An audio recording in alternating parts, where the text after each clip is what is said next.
learn anything. Hi Rudy. போன ஷார்ட்டில் பார்த்த மாதிரி எப்படி எலான் மஸ்க் பில்லியனர் ஆனார், எப்படி இப்போ பில்லியனராக அந்த இடத்துல தக்க வச்சுட்டு இருக்காரு அப்படிங்கிறதுக்கான சீக்ரெட் என்னங்கிறத number 1 risk taking. Elon Musk என்ன சொல்கிறாருன்னா, take risk when you can before life kicks இந்த வே. வாழ்க்கை உங்களை தலை போகிறதுக்கு முன்னாடி நீங்களே சவாலை எதிர்கொள்ளுங்க அப்படிங்கிறாரு.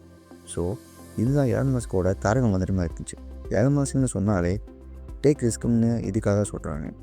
இன்றைக்கி பில்லியனராக இருக்குங்க எல்லாருமே ரிஸ்க் எடுத்துருங்க அப்படின்னு தான் கேட்டே இருக்காங்க. ஸோ நீங்களும் பில்லியனாக கிரியேட் ஆகும்னா ரிஸ்க் எடுங்க. ஸோ எலான் மஸ்க் சீக்ரெட்டில் ஃபஸ்ட்டு கிட்ட என்னென்னு நம்ம take risk when you can before life kicks இந்த வே. வாழ்க்கை உங்களை தலை போகிறதுக்கு முன்னாடி நீங்களே சவால் எதிர்கொள்ளுங்க. Number 2 preparation. Plan for success but be prepare to fail. ஏன் அவர் பில்லியனாக இருக்கார் அப்படின்னு இந்த காட்டிலேருந்தே நம்ம கற்றுக்கலாம். ஒரு சின்ன எக்ஸாம்பிள் சொன்னால், அவரோட ஸ்பேஸ் எக்ஸாம் நம்ம பற்றி சொல்லும்போது எல்லாருமே சிரித்தாங்க. நாசாவே இப்போ தான் செஞ்சாங்க, ஒன்றாக செய்ய முடியாதுன்னு சொல்கிறாங்க. பட் அவருக்கு தெரியும் இது ஸ்ட்ரெஸ்ஸாக அப்படின்னு.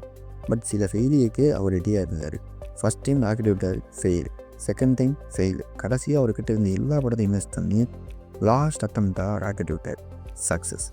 இந்த மார்ன் ஆஃப் த ஸ்டோரியிலேருந்து நம்ம கற்றுக்கிறது என்ன, சக்ஸஸ் கிடைக்கும்னு தெரியும், ஆனால் அதுக்கு சில ஃபெயிலியரை பார்க்கும், அவ்வளோது. இதுதான் அவர் plan for success but prepare to ஃபெயில்னு சொல்கிறார். ஸோ எலான் மஸ்கோட சீக்ரெட்டில் நம்பர் 2 நான் கற்றுக்கிறேன். Number 3 mind set. இதுதான் அவர்கிட்ட இருக்கிற மெயினான விஷயம். அந்த இடத்துல இருக்கார் அப்படின்னா மைண்ட் செட் அப்படிங்கிறது ரொம்ப முக்கியம்.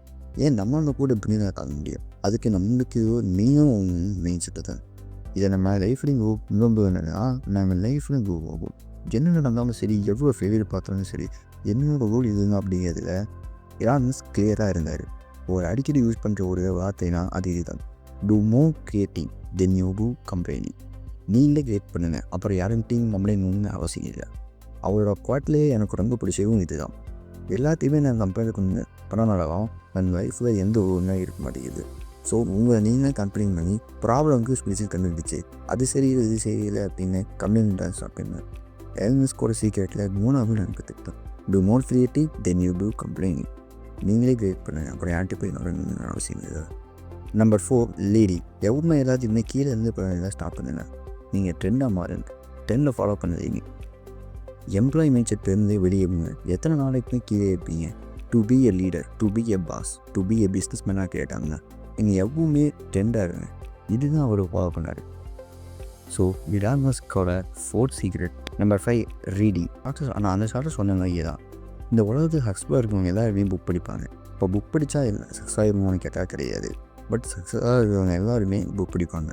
புக் ரீடிங்கோட பெனிஃபிட்டை போய் தெரிஞ்சுக்கோங்க, இந்த ஐக்கானை கிளிக் பண்ணி பாருங்கள். ஸோ நம்ம எலான் மஸ்கிட்ட இருந்து கற்றுக்கிட்ட இந்த 5 சீக்ரெட்டையும் நம்ம லைஃபுக்கும் சரி, நம்ம பிஸ்னஸ் ஜேர்னிக்கும் சரி ரொம்ப யூஸ்ஃபுல்லாக இருக்கும். ஸோ கண்டிப்பாக ஃபாலோ பண்ணுங்கள். ஸோ இந்த வீடியோ பிடிச்சிருந்தால் லைக் பண்ணுங்கள், ஷேர் பண்ணுங்கள், கமெண்ட் பண்ணுங்கள். இதெல்லாம் இன்னும் விஷயம் வேண்டியது நம்ம சேனல் சப்ஸ்கிரைப் பண்ணுங்கள். நம்ம சேனல் அப்போ நான் லைஃப்ஸை பார்க்கணுன்னா இங்கே கிளிக் பண்ணி பாருங்கள். கடைசியாக தேங்க்யூ ஃபார் வாட்சிங்.